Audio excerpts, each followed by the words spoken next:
Hey guys, it's Andrew from Cardinal Kia. In this video, I'm going to show you how to use your front and rear parking sensors in the all-new 2023 Kia Sportage.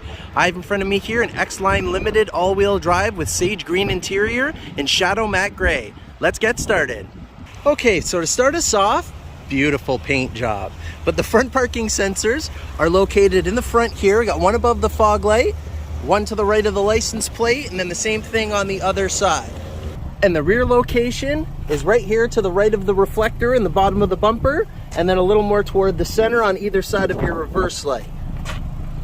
And the button to turn on and off the parking sensors is right here in the center console to the right of the drive mode knob. So when the light is on, the sensors are activated.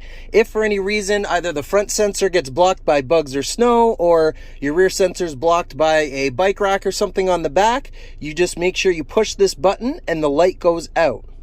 When you're in drive, the front parking sensors are activated. So if something were to get a little closer to it, it's going to show up on the right side of the digital instrument cluster right here. Just so this is letting you know how close something's getting, and it's going to keep beeping faster and faster the closer something gets until it goes to a solid beep, and you'll probably want to stop by then.